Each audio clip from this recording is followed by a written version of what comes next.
Sertoba Media, where the struggle is real to be awesome.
The wait is over. Let's get this thing started. Go!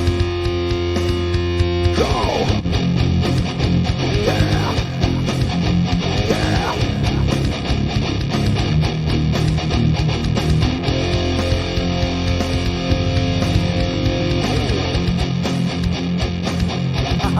Shotgun! Yeah, stop!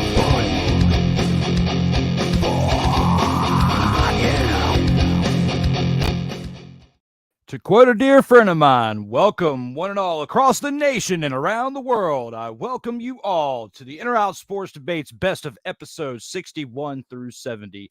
We are live. I am your host, Drew Willingham, as we sit here and go through the greatest moments between episodes 61 through 70. And I'll go ahead and take us into that. Forgive the background that I have right there. We're going to go ahead and take this into episode 61, and I'll go ahead and get that background fixed while we take care of business with checking this first episode out. But with episode 61, we look into this episode as the greatest to ever wear the number 61 of all time, and Josh Beckett is part of that. Let's see who we've got.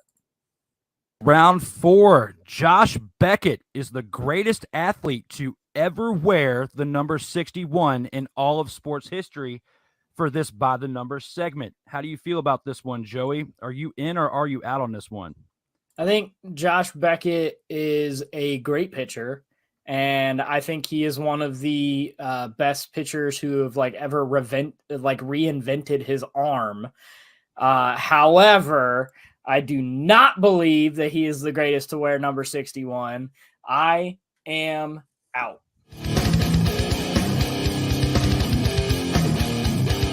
I had a really hard time with this one, but I'm going to end up going with Steve Nash. He was a great hockey player. He played 1,060 games, 437 career goals, 5-time All-Star. He is a Columbus Blue Jackets leader and franchise leader in goals, points, games played. And in 2022, his 61 was actually retired by the Columbus Blue Jackets. And he once led the NHL in goals scored and hit the 40-goal threshold 3 times. Injuries cut his career short, which in hockey, that's not unheard of, which is probably the only reason that he didn't end up with 500 goals. But that's who I'm going to go with as far as the best to wear 61. As far as best athlete to wear 61. I mean, that's a good take on it, Joey. I mean, to combat with that take on Josh Beckett. However, I got to disagree. I'm in. Like you, it was kind of tough to come up with an answer for this one just because there were some other good notable ones in there as well, like Bill George of the NFL, who wore 61 and had a pretty great career with that. But Josh Beckett's a 2-time World Series champion, with the Florida Marlins, the stacked Florida Marlins based on free agency that imploded after that year, but they still got a World Series in 2003. And then he got another one in 2007 with the Red Sox with that special team that year, and went to the LA Dodgers and had a few good years on his way out as well. And like you said, he did rebuild his arm and had to come back from injury.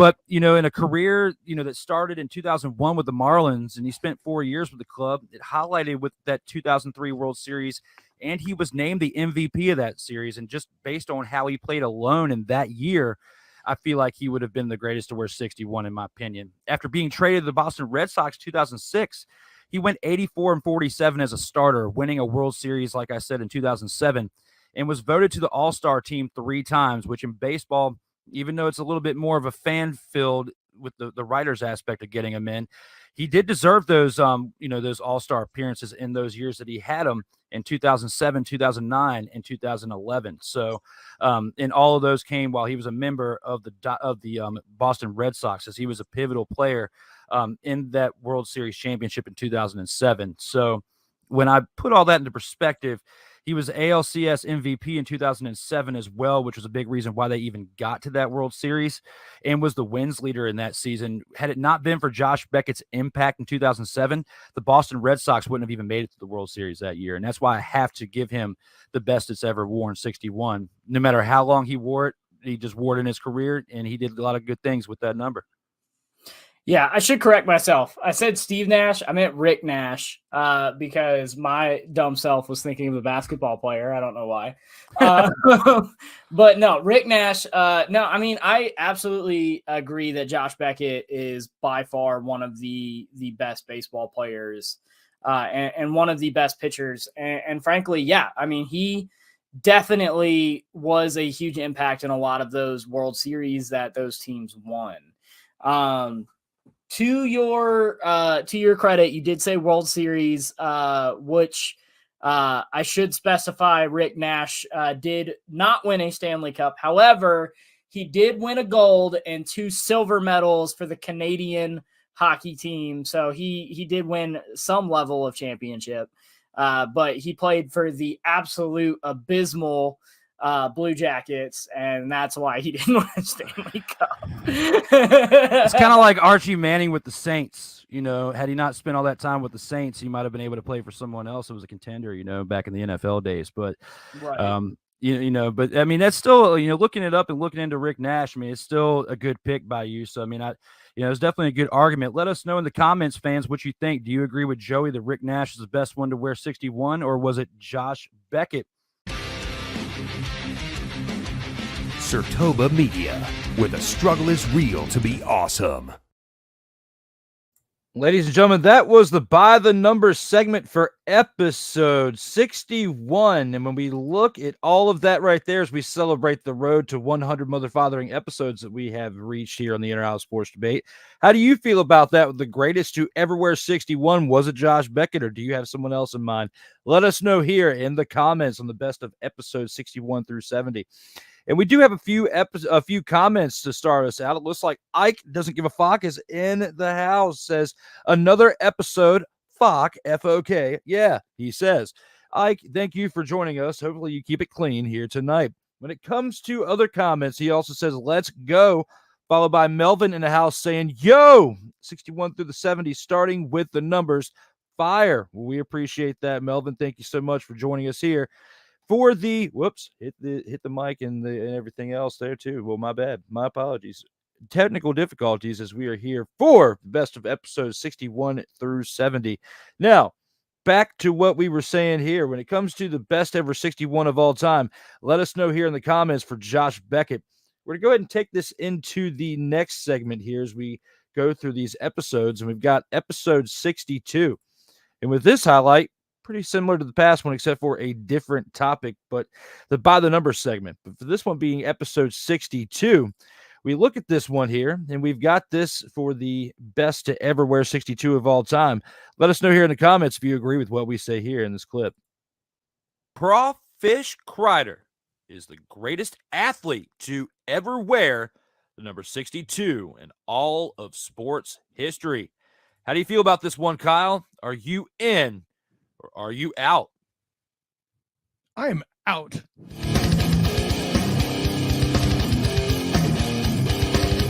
First of all, I respect on your show how you and some guests cover NASCAR and do so pretty well from what I can tell in my limited purview of the event in question.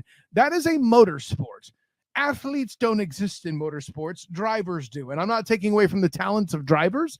That is skill and tactic versus athleticism, okay? At the end of the day, somebody doesn't have to run a 40 in 5 seconds or even 4 seconds or 6 seconds or anything to be able to drive a car well. Hell, once I recover from this beer, I can drive a car well with the proper training. However, an athlete is somebody who can get really strong or really fast. Check this out, Drew. Let's go to the genetics lab, okay? We're going to take a guy who's an elite tight end in the league, okay? He blocks well, he catches the ball, and moves down the field in great fashion. But what if I want a guy who has the football smarts like this same entity that I described that's the super great tight end, okay? Then I make him bigger, but I put him at center so he could read blocking schemes at a Super Bowl elite level, pull and make blocks down the field, and dominate guys in front of him that are upwards of 350 pounds. Wait, what? That would be a Kelsey. Jason Kelsey, Travis's brother, the guy who already does a podcast with the tight end in question. You better bet. And by the way, you're lucky this isn't episode 63 because I would be making Jeff Saturday references left and right. He would have been a candidate despite his coaching fails, but at 62, thus, I have a Kelsey. I'm not picking an Eagle to insult you on your show. It's because number 62 was kind of limited. I got to be honest. Kyle Nash, I love how you so eloquently gave love to the NASCAR, threw shade on it at the same time, and then just swooped right on in there and just delivered probably the greatest description of the other Kelsey of all time. You did it very, very well and eloquently. Regardless, even if I had picked the other side, you would have convinced me based on your discussion of how you delivered that. You should be selling the greatest. You should be selling gold bars, my man. I can't put my finger on it, but that was the greatest sell job. But I was already previously out on this as well. I agree, though. I'm out. Kyle Nash delivered that so well. I'm just probably going to take this next minute just to pretty much take my hat off if I already had the hat on, just to say Kyle Nash, man, just stood up here like the real Slim Shady. Would you please stand up? Kyle just did it. And he did it like he was writing a book. Stephen King in the house. Great job, Kyle Nash. I love it. You just came up here. You painted a picture. Picasso, Stephen King, Kyle Nash in the same sentence. I cannot take this in any other greater situation because I don't think I've ever agreed with someone and spent the entire time selling another person rather than the topic of what we're on. Curtis Crawfish Crider. Had never heard of him before until I researched number 62. But when you think about his achievements, I mean, Curtis Crawfish Crider was in NASCAR for quite some time. Hall of Famer, but we got other Hall of Famers in the name of Kelseys that are yet to come. As long as they behave off the field, which they will continue to do so, they do podcasts kind of like what we're doing. They have a great time talking the ins and outs, pardon the pun, of the NFL. So when you think about what they're doing and giving back when it comes to entertainment with that, you think about what Kelsey has meant to that Philadelphia Eagles team as the heart of that offensive line, leading them to a Super Bowl because Nick Foles, I'm sorry, you give him a statue all you want to. He's not the reason they won a Super Bowl. He might have performed well in that game to where he was the most valuable player of that game, but not that season, not to what got them there. Carson Wentz would not have won that Super Bowl had he been healthy enough to play in it, as he's proved time and time again as he tried to reinsert himself with the Eagles after that Super Bowl. Didn't work out. Go to Indianapolis last year. Team lays an egg. I don't really completely blame Carson for that, except for when he broke or snapped both ankles on one play, which I was very, very critical about during this offseason, leading up into this season. But what you see with what you got in Washington, you have to give it up to Heineke. And with this, I have to give it to Kelsey as the greatest to ever wear number 62 in all sports history. I don't necessarily agree with one Kyle Nash when it comes to NASCAR drivers shouldn't be considered athletes because they got to eat cucumber ice cream just like Thomas Edward Patrick Brady II, just to put the suit on, just to be aerodynamic enough to get that car in the turns, which I'm going to have a special NASCAR topic for you when you return because of that. No, I'm not saying I disrespect what they do either. Let me be clear. I know that the gids are a thing. By the way, since you don't have a hat to tip for me, let me plan to be flexible. Thank you, sir. But no, and I don't do that to throw shade at NASCAR in and of itself. But listen, there are people who want to try to tell me golfers are athletes, and really, you should blame them. That's why I have to somebody who's like, do you think golf is a sport? No, it's not. It's a game. Well, then is NASCAR a sport? I guess not. It's a motor sport. Listen, by the way, I'll give you this too. You know who I respect in the NASCAR world? The damn pit crew. Those guys. Anyways, Pit crew is the heart and soul of that driver, because without a great pit crew, you're not going to keep a great spot in that field, and you're not going to get the parts you need to keep you going through that race before the race even starts, or even when things wrap up. You got to get ready for the next one. NASCAR, very pivotal. We will talk about that in another day. We've covered this round 4, Kyle Nash. Sir So what do you guys think when it comes to the best to ever wear number 62? Was it Curtis Crawfish Crider? Or do you disagree with this statement right here? Let us know here in the comments. Looks like we've got a few comments out here. Stream Elements is here and says, subscribe now and never miss out on new content. Thank you, Stream Elements, for helping us get the channel out there on YouTube. Ike says, who in the fuck is Crawfish Crider? Well, we definitely let you know here in this clip. Hopefully you retained it throughout this clip. It looks like you said this right at the beginning before we started getting going with the statements. Never fucking heard of him, he says. Well, looks like you're just going to have to listen to the fact that Melvin says, here we go again with Ike. And I couldn't have said it any better, because Ike. You can't handle the truth. Ike. Let me talk to you. All right, now for real, when it comes to talking to you, I'm going to need you to calm down here, because I'm pretty sure you were one of those ones out in the audience when that show even appeared, because it wasn't that long ago that we had episode 62, as it was just around the holiday times of last year. And I know that you were around at that time there, Ike. This was back in December 6th. We are here live, though, in August, celebrating episodes 61 through 70.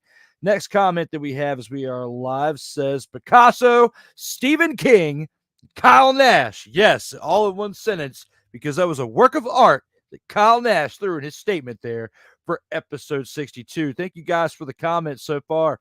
We will continue to acknowledge the comments as we are live throughout the rest of this show, as we're going to continue going through episodes 61 through 70.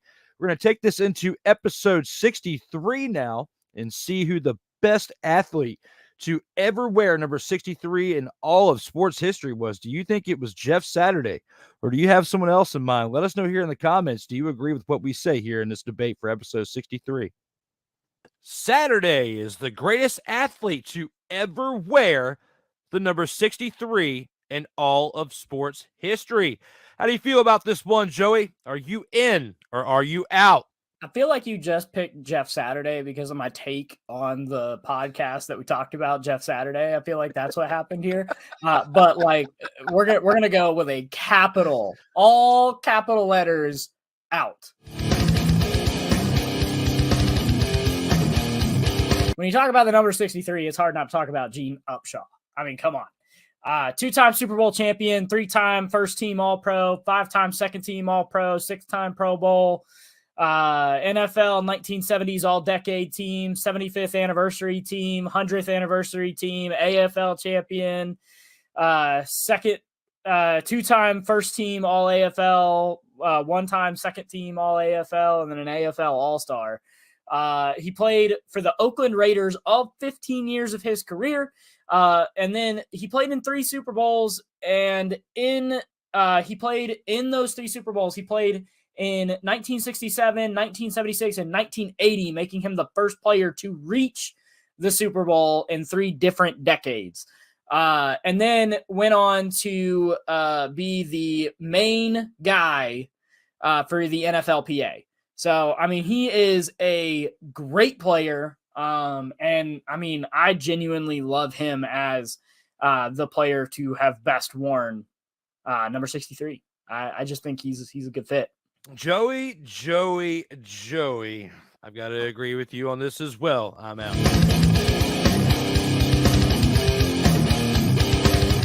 When you look at the best to ever wear the number 63 of all time, Jeff Saturday was great for the Indianapolis Colts for over a decade, had a pretty good time in the NFL. Now as a maybe short-term head coach in the NFL, you got to look at what Gene Upshaw meant to the Oakland Raiders there from 1967 to 1981.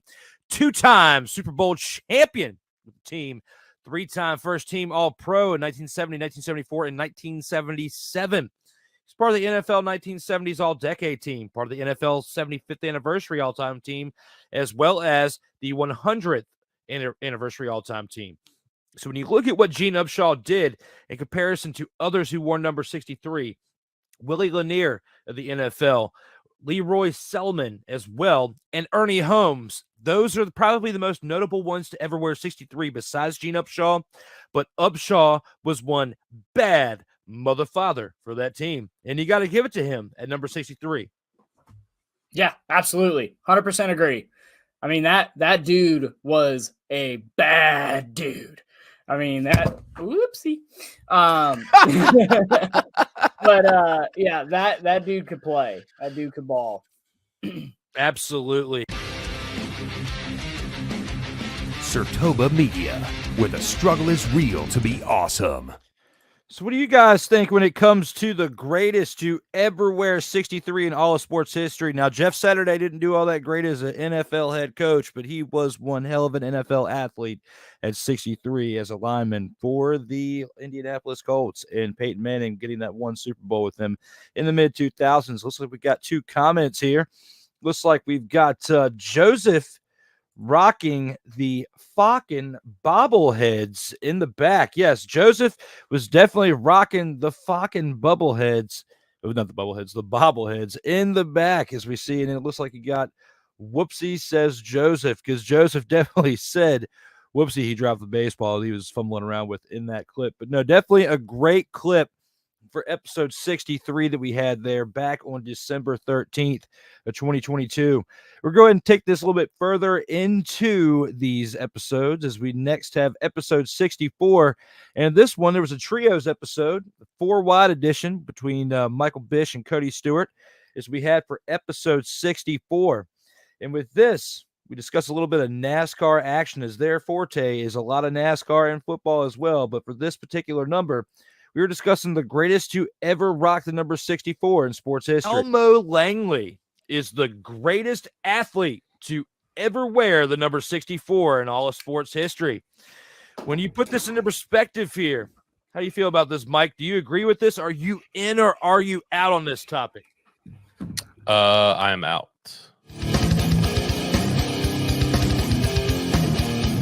Not gonna lie, I had to do my research on this one. Couldn't think of a lot of players that rocked that 64. Obviously, the first thing that came to my mind was offensive linemen in the NFL. Obviously, no basketball players came to mind, and obviously had to look up Langley's stats. Didn't know a lot about him as well. So, just based off everything that I kind of read and kind of went through, I have to go with Jerry Kramer.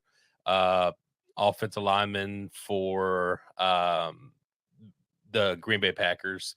I mean, his stat line is just ridiculous. More so his accomplishments. I mean, 2-time Super Bowl champion, 5-time NFL champion, obviously before the Super Bowl era, 5-time first team All-Pro, 2-time second team All-Pro, 3 Pro Bowls, NFL 1960s All-Decade team. I mean, come on now. He's in the Green Bay Packers Hall of Fame.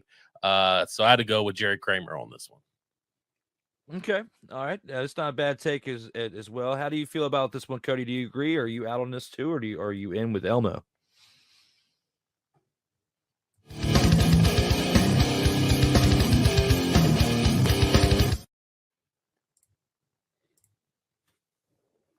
think Cody's on mute.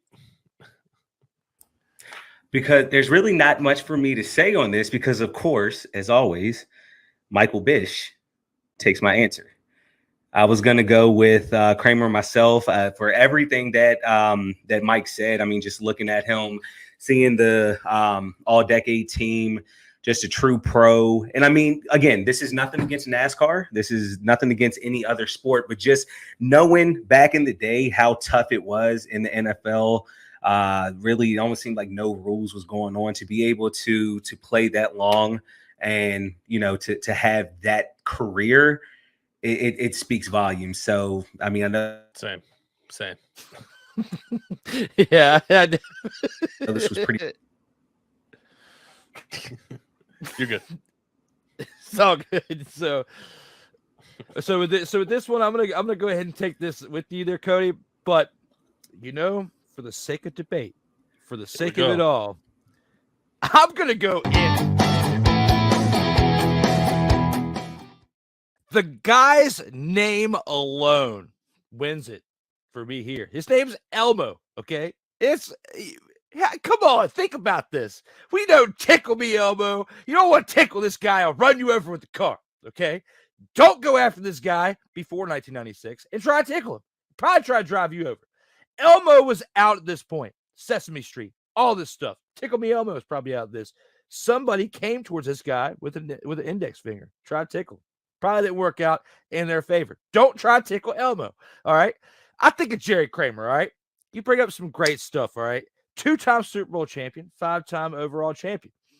It's really hard for me to debate this, except for the fact that the man's name is Elmo, and he raced for 27 years. Okay. And it's not like he sucked. It wasn't like the last guy, was it Curtis Turner, that I threw at you guys in 41, and I was trying to say that, and then Bish is coming at me with Richard Petty, who raced like 2.5 races in the 41, and trying to say that he was better than Curtis Turner. No, Elmo has a great name. It is a American-made name. I hope, but I'm just saying, Elmo, number one in my opinion, and for the sake of debate, I'm in. I think you win that debate. Sure. I think you win that. I can't top that. I mean, who cares about accomplishments? Like, seriously, it's all about the name. Dude, I'm totally wrong in this take. Like, I'm 100% wrong. 1,000% wrong with this take. But for the sake of entertainment and maybe a TikTok video, I had to just go with Elmo. I had to do it for Elmo. Rest in peace, there, Elmo. Surtoba Media, where the struggle is real to be awesome. So what do you guys think when it comes to the greatest to ever rock the number 64 in all of sports history? And Elmo Langley, definitely a sweet name to have there. And Joseph Raymond is in the house. Says, let's go. Thanks, Joseph. Thank you for being here. Definitely appreciate that. Ike says, Elmo Langley, who's that motherfucker? Was what he says, the F-O-K, not the other way around. So it is okay to say it out here in these streets. Comes back with Tickle Me Elmo. Yes, when you think about that take that I had, when it comes to Tickle Me Elmo, it was definitely pretty fun.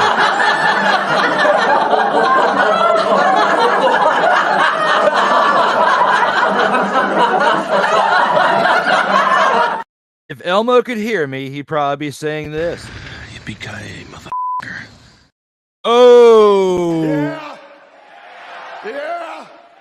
Absolutely. Now, next comments that we have out here are Melvin laughing, because that was definitely a great take.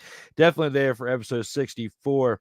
Melvin comes back with, it's not like he sucked racing 27 years. He was definitely on the same page as me. And then Elmo has a great name. It was definitely a pretty funny take that we had here for episode 64. Well, guys, we've covered 61 through 64. We're going to keep this train on rolling, keep those comments in as well, and we'll acknowledge them in between clips. As we're going to take this to episode 65 now. And here with episode 65, we also, again, look at the greatest athlete to ever wear a number. And with this one, it was 65. Zimmerman is the greatest athlete to ever wear the number 65 in all of sports. With that being said, I know you did your homework. How do you feel about this one? Are you in or are you out on this one? I'm out. Now, I did stick with the guard theme, though. I did. I actually went with right guard Jerry Kramer, who spent his entire career as a Green Bay Packer. And he threw one of the most insane blocks in NFL history, opening the absolute just widest hole for Bart Starr's game-winning quarterback sneak in the 1967 NFL championship game, aka the Ice Bowl. In 11 seasons, he was a 2-time Super Bowl champion, 3-time Pro Bowl selection, and 5-time first-team All-Pro. He was ranked number 1 in the NFL Network's list of top 10 players who have not been inducted into the Hall of Fame. Dude's a stud. That's who I'm rolling with.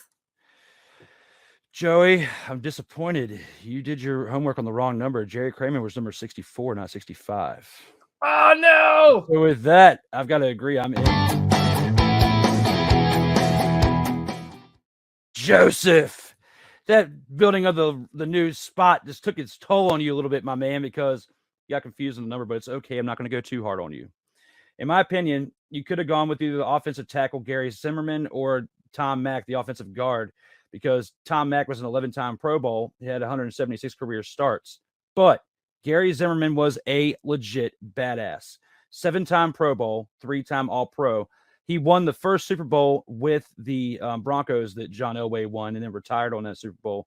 If he would have stayed, he would have got back-to-back Super Bowls, but he ended up retiring after that one because he came in 1986 and had a great 12-year career. He had 184 career starts, played for the Vikings and the Broncos, had a pretty good lengthy career at a position back then that they took a lot more beatings at than today's game. Because today's game, even though the position that he played on the line, whether it's offense or defensive line, takes the most toll on you besides running backs and stuff, the game is a lot more pussified now than it used to be at one point. So when you think about that and his contribution to the teams that he played on, he, with him being with the LA Express from 84 to 85, he was one of those first ones that went to the USFL and played those first 2 years, kind of like Steve Young did. And Jim, from the Jim, what's his name? The Buffalo Bills quarterback. He's still Buffalo. Jim Kelly was who I'm talking about. He played in USFL. So he's part of those players that started off in USFL, came into the NFL in 86 when they folded the USFL, and then had a big impact for the Vikings for a little bit from 86 to 92 for 7 good seasons. And his last 5 seasons played in Denver and capped it off with the Super Bowl. So even though Jerry Kramer had a great career and you would have fit in great with last week's episode, I got to give you a little bit of call out on that, Joey. He wore 64. No, that's all good. Yeah, my life has been hectic with Christmas, and I guess I just didn't think about it, and I just put in 64, said 65. It's all good. It's all good, man. Yeah, man. It's all good, man. I'm not. That's why I didn't go too hard on you. Surtoba Media, where the struggle is real to be awesome. So what do you guys think about that when it comes to the greatest athlete to ever wear 65 in all of sports history? We discussed last year, the day after Christmas on December 26th of last year for episode 65. And it looks like we got a couple comments. Melvin Turismo is in the house, says, I remember Zimmy. He was a legend. Yeah, Gary Zimmerman was definitely a legend. Joey with the wrong number. Yes, Joseph was off on his research for one episode. I got to give him a hard time, and I did. But Joseph in the house a little bit earlier saying, let's go. That is Joseph. He was a little bit off. 18-time Vault of Fame inductee. He definitely deserves. Everybody can make one mistake out here in these streets. I give him one, so there it is. But other than that, Joseph with the wrong number. Guys, we've gone through episodes 61 through 65. We are now at the midway point.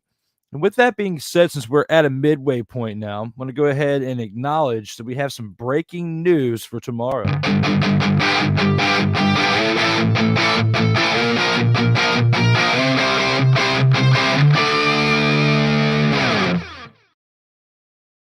That breaking news is this. 2 episodes starting off with the best episode of the week when it comes to the Sports Senseis. Episode 34 with guest sensei Cole Johnson tomorrow, Tuesday, 1:05 p.m. Eastern Time, as Cole Johnson joins me tomorrow at 1:05 p.m. Eastern Time live Sartoba Media, Snowman Multimedia. Come check it out. The fun starts at 1:05 p.m. Eastern Time. And that's not all when it comes to the breaking news out here in these streets.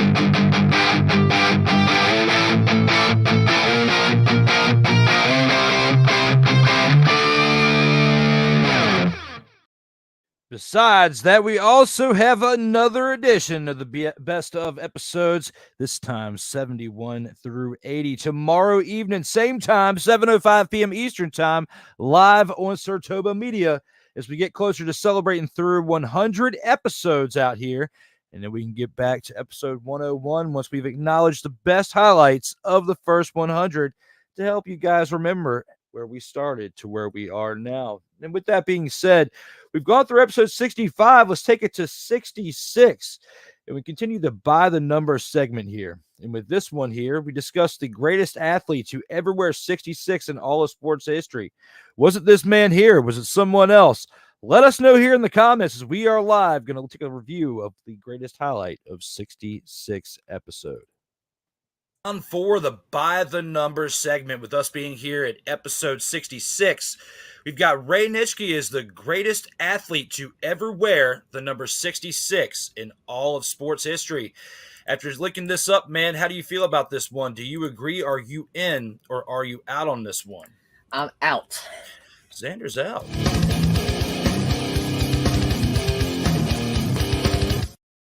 So I believe that Billy Shaw, in my opinion, is the best to wear number 66. He won 2 American League championships while he was with Buffalo, and I just feel like he's like one of the best O-linemen I've seen personally watching clips from back then in the 60s. But yeah, he's a athlete. He knows how to block. He's that guy. So that's why I got him on top. You know, you bring a very good name to the table with that, man, and it's pretty tough, and especially with what you threw out there for the Buffalo Bills. But again, I disagree. I'm going to go in. Ray Nitschke, a 5-time NFL champion, 61, 62, 65, 66, and 67 for a three-peat towards the latter part of his career, played in 3 different decades, 1958 to 1972.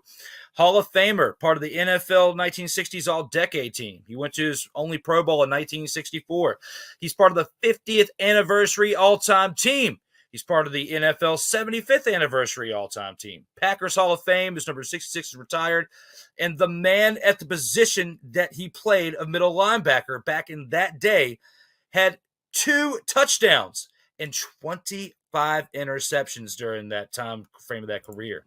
I'm sorry, I got to disagree. You did bring a great name to the table, but Ray Nitschke, and especially for this graphic that we have, look at this one picture. Look at the bottom left-hand corner. I even turned his tackle sideways. Look at how they were able to hit back in the day. Just hits him in the mouth. Like Pat McAfee says, in the mouth it looks like, in the face. Anyway, animated Nitschke for 66. Great graphic. I can't prop myself up too much, but I still think it's a great graphic. That's why I gotta disagree. I'm out. I'm out on your opinion for this one. I respect that. I respect that. He did play for the Packers, who were a great team back then. Like, how much had they won? Like, it was a lot back. They won the first ever one. I know that. Mm-hmm. And they just kept going, and that's our boy got that. Yep, they were the powerhouse. They were probably the Packers at one point to the majority of fans of other teams in the NFL. People probably despised them at one point like they did the New England Patriots. However, they weren't nationally covered for cheating like the Patriots have been over the course of their past 2 decades, where at least half of their Super Bowls have controversy around it.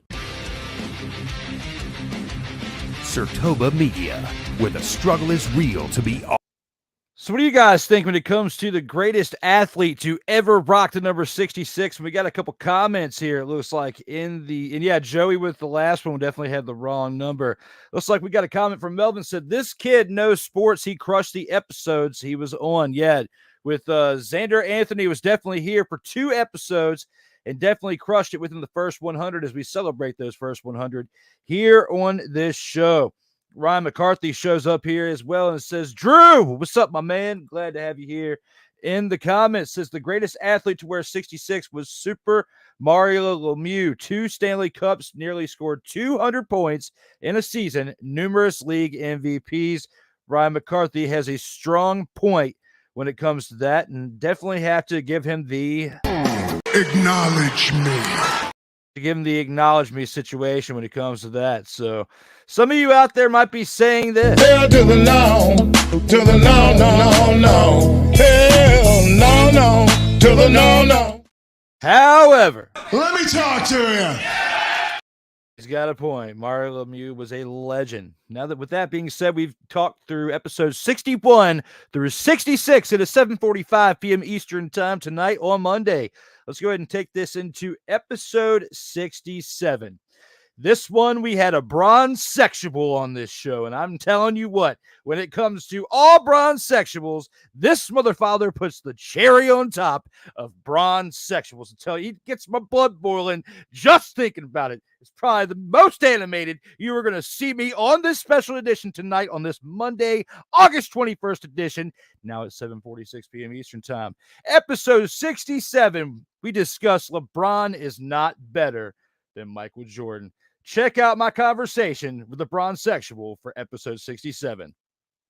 James is not better than Michael Jordan and therefore not the NBA's greatest of all time. How do you feel about this one? I'm Rod? in. I'm in. Rod is in. Come on, Drew. Let's be real, man. LeBron James is way better than Michael Jordan. What is Michael's record without Scottie Pippen? 1-6, right? So who's really the Robin and which one is really the Batman? I'm out. So you're out.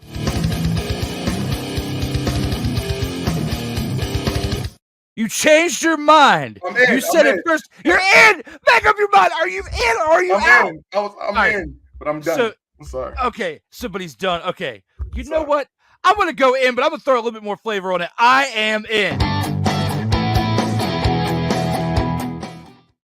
Rod trying to come up with my show and nonchalantly say that Michael Jordan is the greatest of all time and tried to throw it here, try to come up in here and say about Scottie Pippen.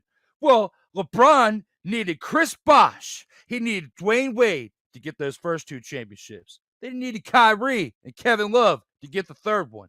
And don't even get me started on the fact that he needed a bubble and some healing with Anthony Davis and some other stars on that team that got that bubble championship. So, Rod, you come up on here trying to say nonchalantly and out, like iffy on the fence. I'm just saying this. Come on. Just look at this. But look, he took that 2007 team to the finals. What did Michael do without Scottie?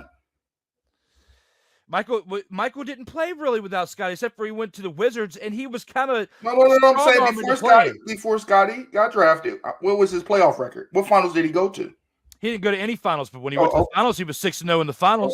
Was LeBron 4-6 in the finals or something like that? One is Dr. Quinn and one is Medicine Woman. You got to know which one is which. Yeah, but it was 2 totally different games of basketball, though. You got to look at the fact that when Jordan played, it was more physical. Now that LeBron's playing, it's more pussified because of the things that have changed since LeBron's been in the game. Just like Tom Brady, and you can make this argument, which Snowman makes it all the time, that Joe Montana's better because the game has changed so much during Tom Brady's time because of things that have been changed because of Tom Brady. But they had better snipers. We had better shooters. In LeBron's era, it was way better shooters. I mean, yeah, but we definitely have better shooters in this time frame when you think of Steph Curry and the other ones that are around in the game right now.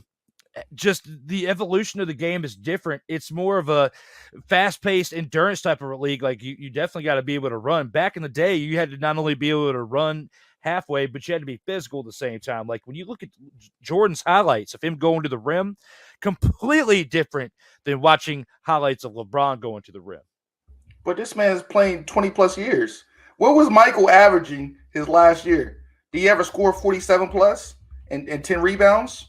He was also 40 years old. LeBron needs to get to age 40 first, because if we took off all the time that Michael, had those semi-retirements for baseball and then again, whose fault is that though, Drew? It's not, but you add those stats up, we could be talking completely different about the statistical part of the game. But yes, I'll give you this. At age 38, to be able to score 47 points, hats off to him. Is he the GOAT? No, he is not the GOAT. I got another one, Drew. What is his son? What did Michael Jordan's sons do? I wait. His sons, look, they haven't got to the NBA yet, bro. I wait. LeBron's two sons hadn't even gotten to the NBA yet. They're going though. Is Michael's? I mean, they have probably more of an easier path to go than Michael's because he's had them in the spotlight playing in AAU basketball games and stuff ever since they were like 8 years old. And we got LeBron gonna be a better owner than Michael. How many playoffs he got the Bobcats? I mean the Hornets too. I mean, true. 13 years. But okay, wait, I might be able to tell you this. LeBron James might be a better father, okay? Spending more time with his kids to make sure they know the game of basketball, okay? Does that make him the greatest of all time, though? He's about to get this scoring record. He's about to be top 10 in every category. So how is he not? I mean, yeah, I guess if Michael Jordan slept in one of those chambers that LeBron sleeps in, like a vampire. He had to leave this. He had to leave the cigars alone and the steaks.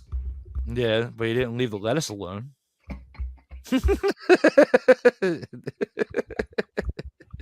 I tell you what, man, we'll let the commenters, we'll let the fans decide who's the greatest. Do you think it's Michael Jordan, or do you think it's LeBron James? And agree with Rod Isaac right here, saying that he feels like he is the greatest of all time. Surtoba Media, where the struggle is real to be awesome. So what do you guys think when it comes to the greatest athlete to ever wear 67 in sports history? Besides that take, because we didn't even get to show that in this clip, but LeBron James is not better than Michael Jordan and therefore not the NBA's GOAT. Let's see what comments we have throughout this highlight of the best of episodes 61 through 70.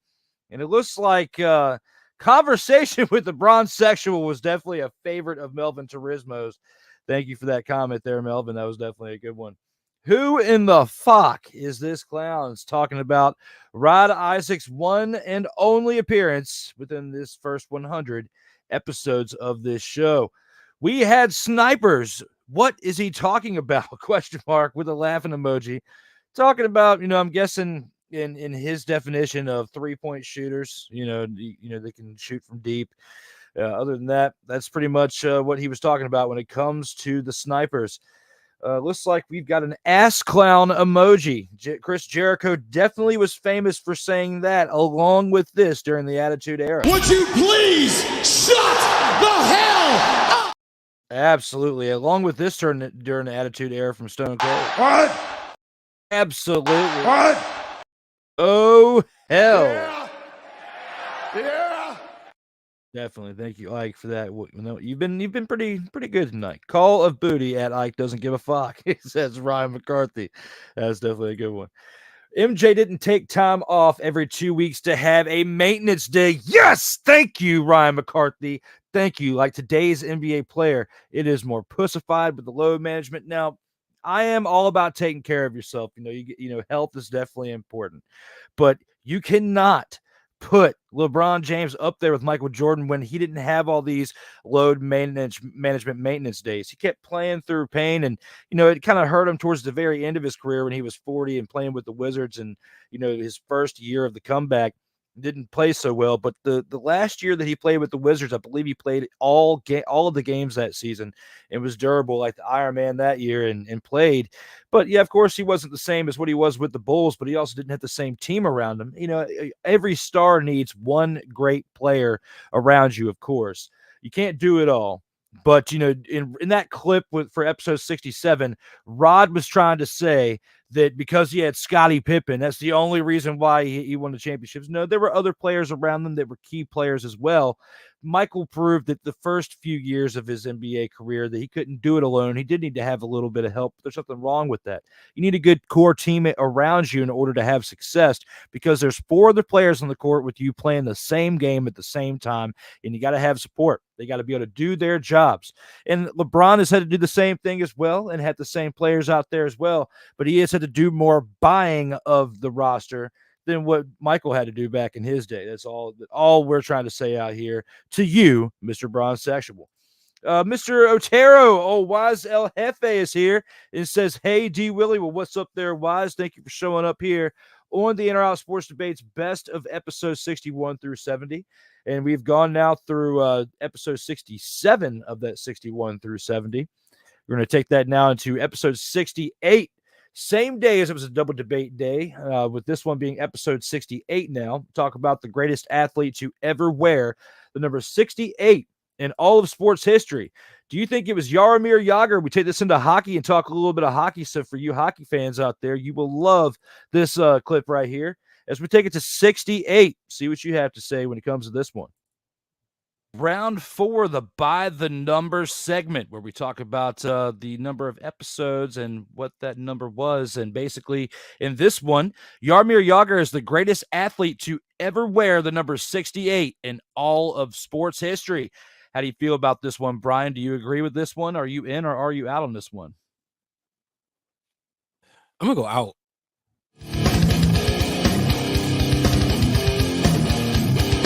I mean, he was good. He was great. But, I'm going to go with Kevin my way. Kevin was the center, longtime center for the New York Jets. And to play that position, to hold it down, and do it for so long and become a Hall of Famer, that's why he's my guy at number 68. That's to come in here and argue that. That's a tough one, man. That really is a tough one. Like, you kind of stumped me with that one because I wasn't expecting to hear that one from you or whatnot. But I've actually got to disagree with this one. I'm actually in. I'm still stumped at his answer. I still can't get over his answer. I wouldn't expected that one, but for Jaromir Jagr and the amount of time the man's still skating and playing hockey, and he's been playing professionally for 30 years. The man started playing back in the day in 1990. He started with the Pittsburgh Penguins. He's won several Stanley Cups, been on several Olympic teams. Yeah, he's still playing currently. I just looked it up. It's 2023. Jaromir Jagr is 50 years old. He was born February 15th, 1972, about to turn 51. And this man is still playing hockey. A team, if you look at a picture, he's missing the majority of his front teeth because he keeps taking pucks to the mouth. Just like Pat McAfee says, to the mouth. He's taking pucks to the mouth, okay? So when you think about all that, pucks to the mouth, he's still playing. As hardcore as hockey is, even though Brian came up here and had a great take on that, I wasn't expecting that. And if anybody was going to throw anybody at me, I'm pretty sure that was the best one out of everybody I looked up. But Jaromir Jagr to still be skating 30 years later, over 30 years later, my hat's off to him. I have to give it to him at 68. Oh, absolutely. I mean, he's without a doubt, I think, I can be persuaded, if I was thinking my guy, Kevin my way, just, the center position is not easy. You got to snap the ball, then block for running and passing, we see, if you're a Ravens fan, you see what happens when you don't have a good center. Yeah. Yeah, I mean, plus he's pretty much the captain of the offensive line and directs the traffic pretty much. So you got the quarterback that directs everybody, and that's pretty much his right-hand man is the center. So I definitely agree with you on that. So that's probably one of the best ones somebody has combated in a while. Coming back with someone of that stature. So definitely my hat's off to you on that one, my man. Very good. So that was a great way to go into round 4. What do you think, fans? Let us know. Surtoba Media. What do you think? The struggle is real to be awesome. Episode 68. We have just now concluded with the best of episodes 61 through 70. We are Motherfathering Live. It is almost 8:00 p.m. Eastern Time, 7:59 out here in these streets. As we go through episodes 61 through 70 tonight, this was episode 68, back part of a double debate day in January 2nd of this year. And let's see what comments you guys have left so far throughout that clip. We've got Wise El Jefe in the house saying, hey, D. Willie. followed by Stream Element saying subscribe now and never miss out on new content here on YouTube. Thank you guys for tuning in and subscribing as well. I appreciate you. Good choice, Brian H., because hockey sucks anyways. Come on, Ike. Now you step out of line again. Hell to the no, to the no, no, no, no. Hell no, to the no. All right, Ike. Let me talk to you. It's time we have this conversation at this point of this show when it comes to... You should know your role and shut your mouth. Because sometimes your comments have me second-guessing some things to where I need to say this. Stay off the weed. Oh! Yeah. Got so many people out here saying this. What? Just looking at Ike right now and saying hockey sucks. Come on! What? Does not mother-father and suck out here in these... What? Did you guys think this is going to be some boring-ass show where we were just going to look at highlights the whole time? No, I'm going to give you some entertainment because it is 8 o'clock on the dot. Just moved to 8:01. Out here in these streets on Monday, it's time to have some fun with these highlights. Come on, Ike, get better when it comes to your comments out here in these streets. When it comes to Stuck in My Mind podcast, Wizel Hefe back saying, hey, D. Willie, thanks, brother. Thank you for being here. I greatly appreciate you guys being here live in the comments. As a Jets fan, I love me some Kevin Malway, but I'd go with Yager. The man is still playing pro hockey in his homeland. Absolutely. That's why I had to go with him. It was given a severe argument for him in that clip right there. So, he definitely had a good pick right there with Kevin Malway. But, as much as I love football, had to side with hockey because I love hockey, not as much as football. But in this clip, hockey deserved to be acknowledged over football. Ryan McCarthy says, and that flow too, he's the greatest to wear 68 based on the flow alone, based on the main. As I'm trying to catch up to him right there with that going on, as you can see throughout these episodes, as we've gone through the best of series from episode 1 now through the 60s, as we've almost concluded, how long the hair has gotten throughout this series. And of course, subscribe now and never miss out on new content here on Sartoba Media. Guys, we covered episodes 61 through 68. It is time to take this into episode 69, which this episode actually took place on my birthday, January 7th, earlier this year. Figured it would be pretty funny to have episode 69 on my birthday to celebrate with the party number on a party day with my birthday here. And for this one, we talk about the greatest athlete to ever wear the number 69 in all of sports history.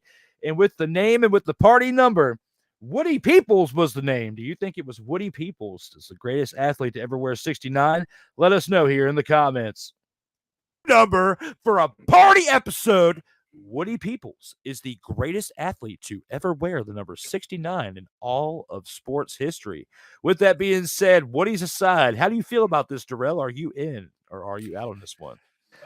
Woody's aside. I am out. Sorry, Woody.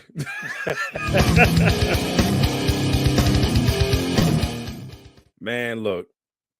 First of all, let's give love to the great name. Let's give love to the name, the great name that is Woody Peoples. A great player in his own right.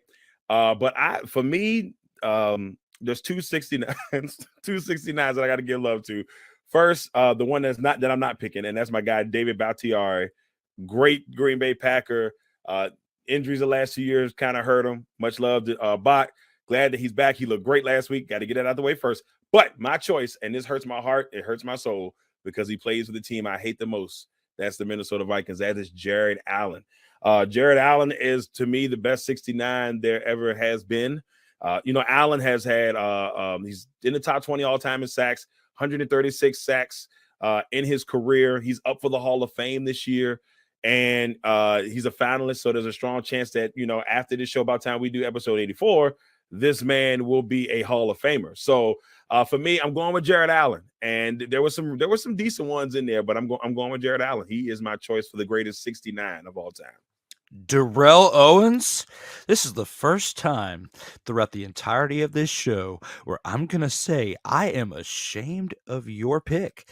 And that is why I'm going to go with out, but with a different name, I'm out.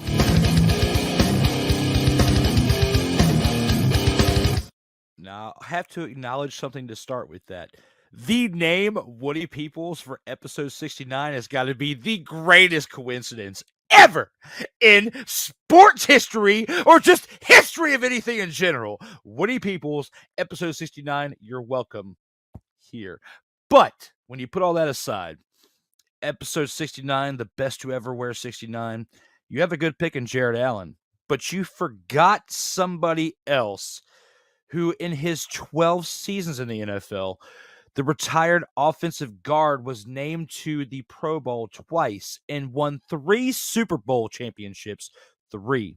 A starter and 1 with the Washington, formerly known as the Redskins, and 2 with the Denver Broncos. The tenacious guard out of the University of Idaho played at a high level throughout his career, despite battling chronic knee problems and undergoing 29 surgeries throughout his career. You've got to give it up to one of the best ESPN analysts of all time, and that is Mark Schlereth for the best to ever wear 69. Okay. Terrell, he's a 3-time Super Bowl champion, and you come on my show and you talk about Jared Allen. Hey, look, I like. And you I leave like, out Mark Schlereth. And you want to give your shout out to Green Bay. Of course, I'm gonna give a shout out. Mark Schlereth.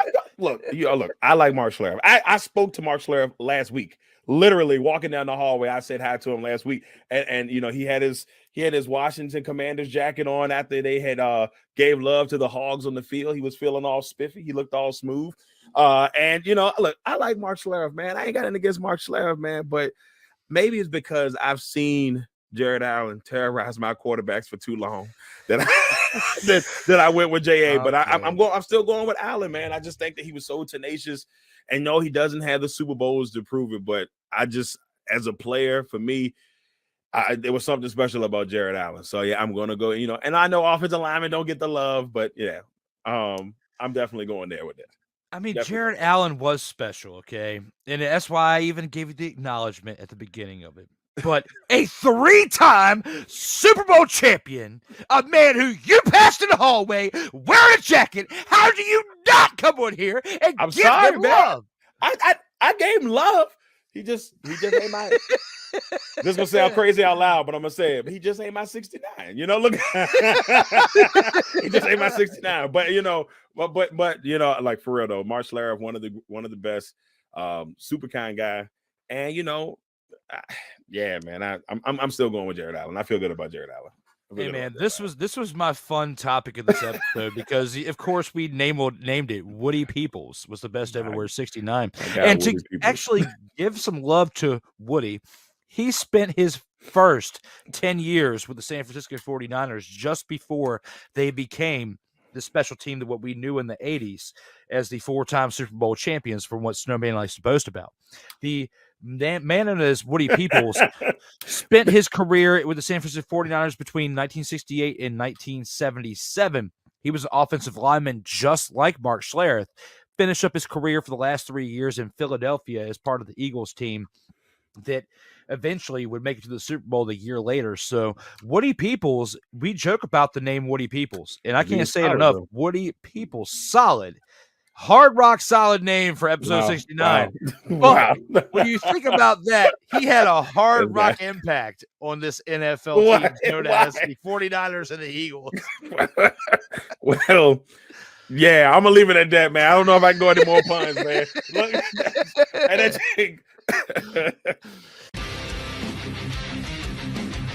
Surtoba Media, where the struggle is real to be awesome. So what do you guys think about that one right there when it comes to the greatest athlete to ever wear 69 in all of sports history? We definitely had some funny ones going back and forth when it came to that one. Let's check out the comments right here. Wow, we do have some funny ones here. He said, Ike comes back and says, what a name. Definitely. He says, and you want to throw shade for my last name. Yeah, well, at least Woody's was definitely a real name, more than likely. You still haven't proven whether that's a real name or who in the father you are anyway out here in these streets anyway when it comes to you, Ike. So get the father out of here when it comes to that shade. Of course, we're going to throw you shade for your last name. It's a funny one, but at least Woody's was legitimate real. When it comes to this one, I mean, this is why I was laughing about it. It definitely was a funny segment right there. This is the best episode in all of the best of series. Well, thank you there, Ike. At least you came back with that one. Hard Rock Impact. Definitely when it came to that, I mean, there's nothing else I could think of to say in that moment. Yippee-ki-yay, motherfucker. That's what I was thinking in my mindset. But I got to come up with something good to deliver with. And that one was a good line to deliver with in that moment for episode 69. Guys, we've covered now episode 61 through 69. We've got one more to cover in this special edition episode, and that is episode number 70. And with this, we discuss Leon Gray is the greatest athlete to ever wear the number 70 in all of sports history. Let us know here in the comments whether you agree or not when it comes to this take for the best to ever wear number 70. Round 4 is what I like to call the by the numbers segment. And with this being episode 70, let's go ahead and take this into this one and say Leon Gray is the greatest athlete to ever wear the number 70 in all of sports history. Let's go ahead and start this one with you, Antonio. How do you feel about this one? Do you agree with the statement? Are you in or are you out on this one? I disagree. I'm out, man.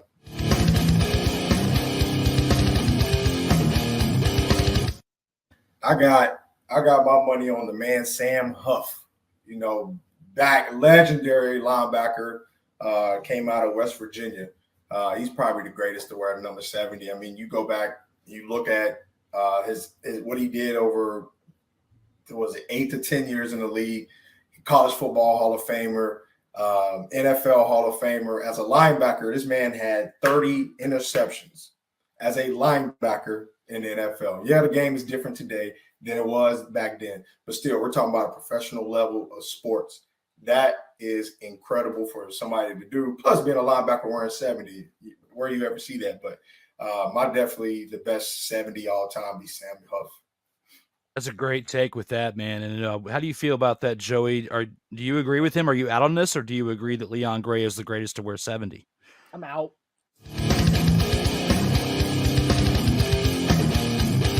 But I actually have a different player. I'm going to go with Rayfield Wright. Offensive tackle for the Dallas Cowboys, played his entire career for the Dallas Cowboys, was inducted into the Hall of Fame in 2006, played on 5 NFC championship teams that advanced to the Super Bowl. He won the Super Bowl twice in 71 and 77, and is on the 1970s All-Decade team for the NFL. I'm going to have to go with him. Interesting take with that, and a very good selection with that, Joey. And actually, between the two that you guys picked, I was back and forth on it. But before I acknowledge who it was, I agree I'm out on this as well.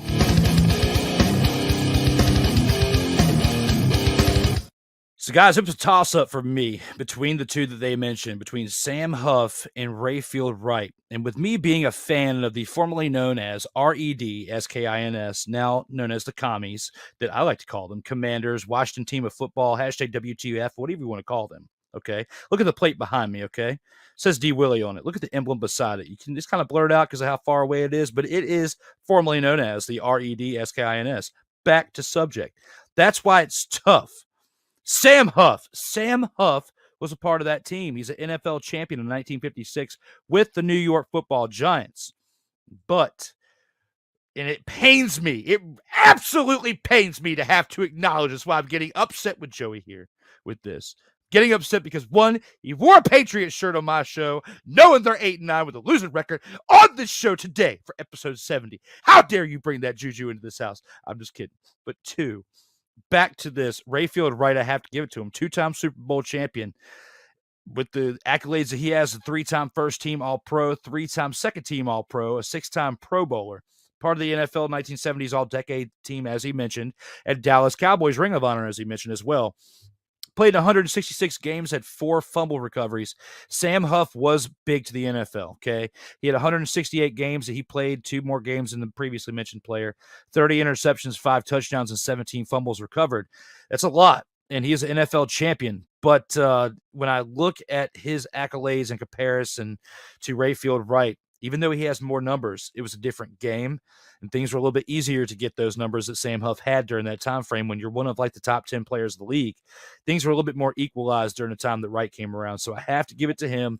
Great pick with that, Antonio, because me as a fan of Washington, I wanted to give it to you. But me, like statistic-wise and historian-wise, I felt like it would have been a disservice to Rayfield Wright to not give it to him for what he did at the number 70 position. And number, my bad. Oh, no, that's fine. I mean, it makes sense, too, because, I mean, you think you go off accolades. Yeah, you got one more Super Bowl. You got one more Pro Bowl. What did you say? He had 5. He's 5 first-team All-Pro. Mm-hmm. 5, so he got 3 more first-team All-Pros than him. So, I mean, you know, getting that info on him. 6. He had 6. He had 4 more. 6. So, I mean, so 4 more. So, I mean, even better. So, definitely go off the accolades route for sure. Like, definitely. He both of them worthy, but for sure. I really wanted to give it to Sam Huff, though. I mean, because, you know, like I said, fan of the team and what he did throughout his career, definitely was a big pillar for the game of NFL and helped keep it afloat during times where it could have gone either way. It could have gone bankrupt during the time that Sam Huff played. So with the AFL and everything, and then in the expansion, everything worked out during the Sam Huff and Rayfield Wright era. So it worked out great for football. Surtoba Media, where the struggle is real to be awesome. So what do you guys think when it comes to the greatest athlete to ever wear 70 in all of sports history? So we've now covered through 61 through 70 so far on this show. And it looks like we got some more comments. Sup, Joey Ravmond. Yeah, because when the scrolling marquee was there when he was up on the screen because the way it was edited, yeah, it showed his Ravmond. I see you calling it out there, Ike. Good call out there for Ravmond. Just reverse the number 70, and you will get 0-7, the Commanders' starting record for 2023. Oh, that is a good one out there. Wise, I wish I had that clip from our show where you're talking about. I wish I had some of what you were smoking because I wish I had the same from you in this moment at 8:16 p.m. Eastern time on Monday as we celebrate this best of special edition. Glad you're here in the comments. I appreciate you out there. When it comes to Ike saying this, everyone disagreed with the topic. Yes, we definitely did, but our comments were definitely great when it came to who we felt was the greatest to wear that number. So Ike, you should know your role and shut your mouth and acknowledge me. Absolutely. Come on now, Ike. And another comments that we have here are that Trios logo in the left corner is fire. Well, thank you, Ike. That is the same Trios logo we have every time we have Trios editions. So the 3, whoever it is, will be in the bottom left-hand corner. Check it out as at some point when we bring this show back after we celebrate the 100 episodes. Within the next week or two, we will be back with 101. And you can see as within the first 10, I can say that at some point within the first 10 episodes during the relaunch, we will have a Trios episode. And another comment we have here is subscribe now and never miss out on new comment from Stream Elements here on YouTube. If you're watching or any other channel that you're watching this streaming live, if you haven't subscribed or liked or shared the page, please do us a favor and do so. Help us build out here in these streets, and I would greatly appreciate you and definitely acknowledge you. Just like I had Ike acknowledge me, I will do the same for you in this moment. Acknowledge me. Absolutely. So thank you all for that. And just like we do in every episode of the In or Out Sports Debate, I've been doing this throughout this special edition. We're going to have a final word. And with that final word, I'll give you my opinion on this show when it comes to this special edition right here. We'll be right back.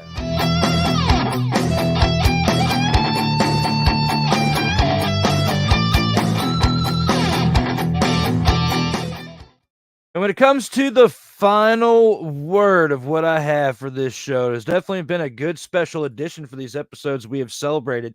Thank you all who have been in the comments to help things go afloat here for this show. As these special editions, you know, we started with 1 through 10, and now we're here finishing up 61 through 70, covering 10 episodes at a time. It's definitely the time frame has been like doing a regular episode. So it's still keeping me active, still keeping me fluid, while honoring and paying homage to the ones of the past who have been here to help this show get to where it was, because I can make the cool graphics, the cool intro, come in here with my hype and be ready to rock and roll, but it also takes a second half to be here, or sometimes, as you've seen so far, we're celebrating these shows.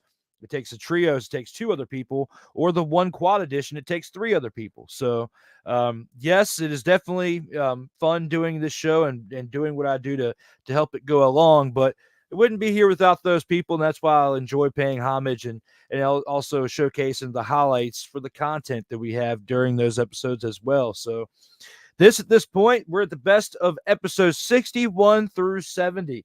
It has been one hell of a mother, father, and show as we have celebrated episodes 61 through 70 tonight. You know, there's only one more thing that we truly have left to do. And, of course, I will show you again, as we announced earlier, that there will be another one tomorrow before we have another one. We have the Sports Senseis at 1:05 p.m. Eastern Time tomorrow afternoon. Cole Johnson, special guest sensei, will be with me tomorrow afternoon on Tuesday, August 22nd at 1:05 p.m. Eastern Time. Followed by tomorrow evening, we celebrate the best of episodes 71 through 80 tomorrow night, same time as we had tonight at 7:05 p.m. Eastern Time here on Sartoba Media. Well, guys, again, I can't thank you enough for tuning in, whether it's live right now or in syndication once this thing is fully wrapped up here in a minute. But other than that, we'll be back for 71 through 80 tomorrow, and I'll announce the dates and times for next week when we will see episodes 81 through 90, as well as 91 through 100 as well, before we get back to starting back up with 101 shortly thereafter. For myself, Drew Willingham, I only have one more thing left to tell you before we look at one semi-badass outro, and that is to stay safe out here in these streets.